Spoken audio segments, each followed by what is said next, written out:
Hello, boys and girls. Ivan and I are back. We're here today at the Wren Avenue Library, and we are going to continue reading in the one and only Ivan. I finished page 10. Now I'm going to read the next chapter on page 11. It's called The Littlest Big Top on Earth. My neighbors here at the Big Top Mall know many tricks. They're an educated lot, more accomplished than I am. One of my neighbors plays baseball, although she is a chicken. Another drives a fire truck, although he is a rabbit. I used to have a neighbor, a sleek, thoughtful seal who could balance a ball on her nose from dawn until dusk. Her voice was like a throaty bark of a dog chained outside on a cold night. What animal do you think that might have been, boys and girls? Children wished on pennies and tossed them into her plastic pool. They glowed on the bottom like flat copper stones. The seal was hungry one day, or bored, perhaps, so she ate 100 pennies.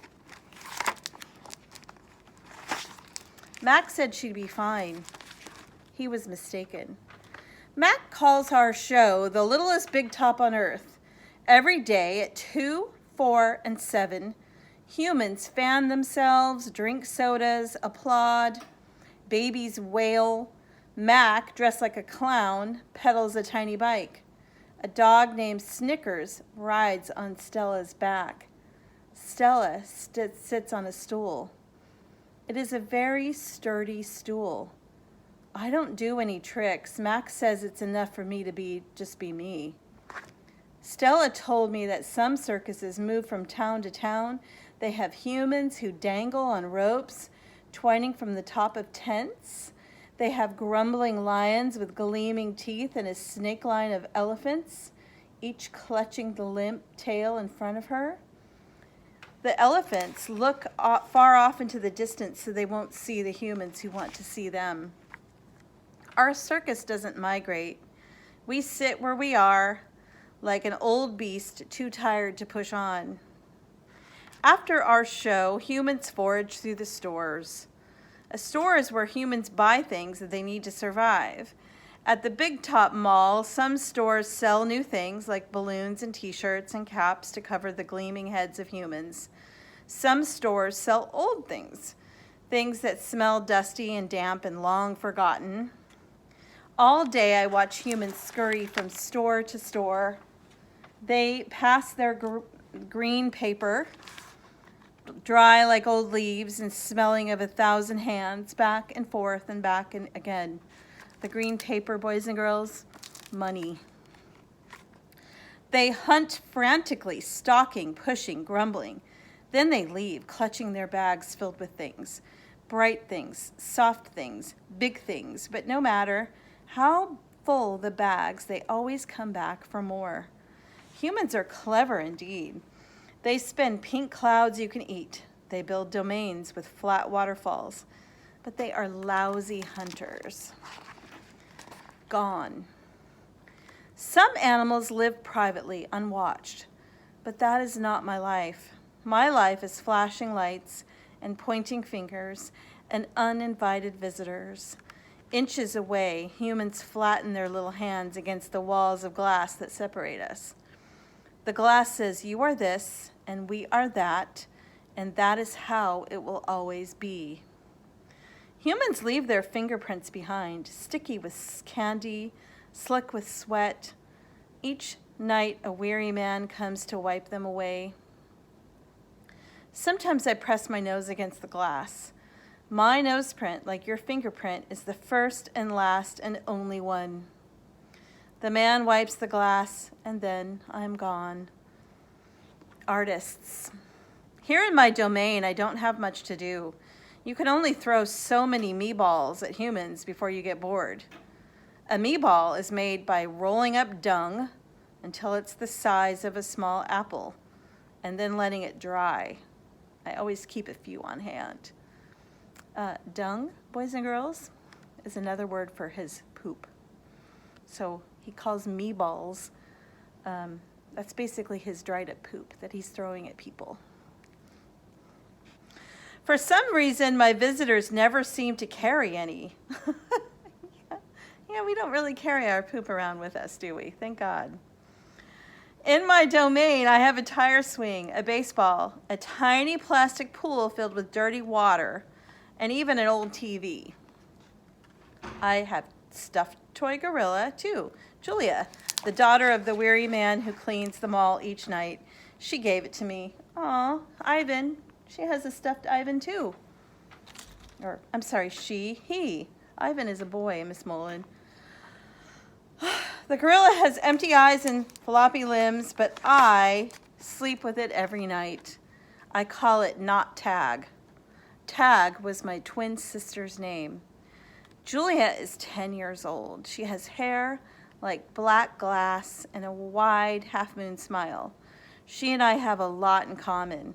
We are both great apes, and we are both artists. It was Julia who gave me my first crayon, a stubby blue one, slipped through the broken spot in my glass, along with a folded piece of paper. I knew what to do with it. I watched Julia draw.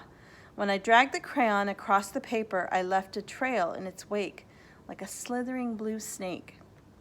Julia's drawings are wild with color and movement. She draws things that aren't real. Clouds that smile, and cars that swim. She draws until her crayons break and her paper rips. Her pictures are like pieces of a dream. I can't draw dreamy pictures. I never remember my dreams, although sometimes I waken with my fists clenched and my heart hammering. My drawings seem pale and timid next to Julia's. She draws the ideas in her head. I draw the things in my cage. Simple items that fill my days. An apple core, a banana peel, a candy wrapper. I often eat my subjects before I draw them. But even though I draw the same things over and over again, I never get bored with my art. When I'm drawing, that's all I think about. I don't think about where I am, about yesterday or tomorrow. I just move my crayons across the paper. Boys and girls, maybe you feel like that when you're doing some art, right? When you're painting or drawing. Humans don't always seem to recognize what I've drawn. They squint, they cock their heads, and they murmur, I'll draw a banana, perfectly lovely banana. And they'll say, it's a yellow airplane, or it's a duck without wings. That's all right. I'm not drawing for them. I'm drawing for me.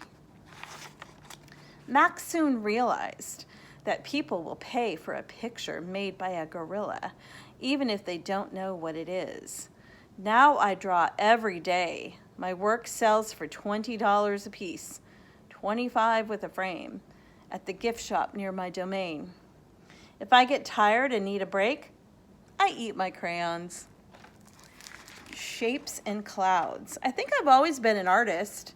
Even as a baby, still clinging to my mother, I had an artist's eye. I saw shapes in the clouds and sculptures in the tumbled stones at the bottom of a stream.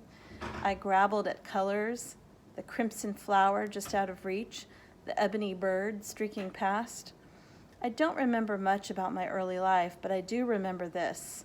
Whenever I got the chance, I would dip my fingers into cool mud and use my mother's back as a canvas. She was a patient soul, my mother. Imagination. Someday I hope I can draw the way Julia draws, imagining worlds that don't yet exist. I know what humans think, what most humans think. They think gorillas don't have imaginations. They think we don't remember our pasts or ponder our futures. Come to think of it, I suppose they have a point. Mostly I think about what is, not what could be. I've learned not to get my hopes up. I'll read one more little chapter and then we'll finish for today. The loneliest gorilla in the world. When the Big Top Mall was first built, it smelled of new paint and fresh hay, and humans came to visit from morning till night. They drifted past my domain like logs on a lazy river. Lately, a day might go by without a single visitor. Max says he's worried. He says I'm not cute anymore. He says, "Ivan, you've lost your magic, old guy. You used to be a hit." It's true that some of my visitors don't linger the way they used to. They stare through the glass. They cluck their tongues. They frown while I watch my TV. "He looks lonely," they say. Not long ago, a boy stood before my glass, tears streaming down his smooth red cheeks. "He must be the loneliest gorilla in the world," he said, clutching his mother's hand. At times like that, I wish humans could understand me the way that I understand them. "It's not so bad," I want to tell the little boy. "With enough time, you can get used to almost anything." And that was the end of page 22, boys and girls. So I will continue on page 23 the next time Ivan and I read. And I'll try not to wait a whole week. I think I should do more of these because some of you, that's a long time to wait between story chapters. All right, I hope you guys enjoyed that, and I will see you next time.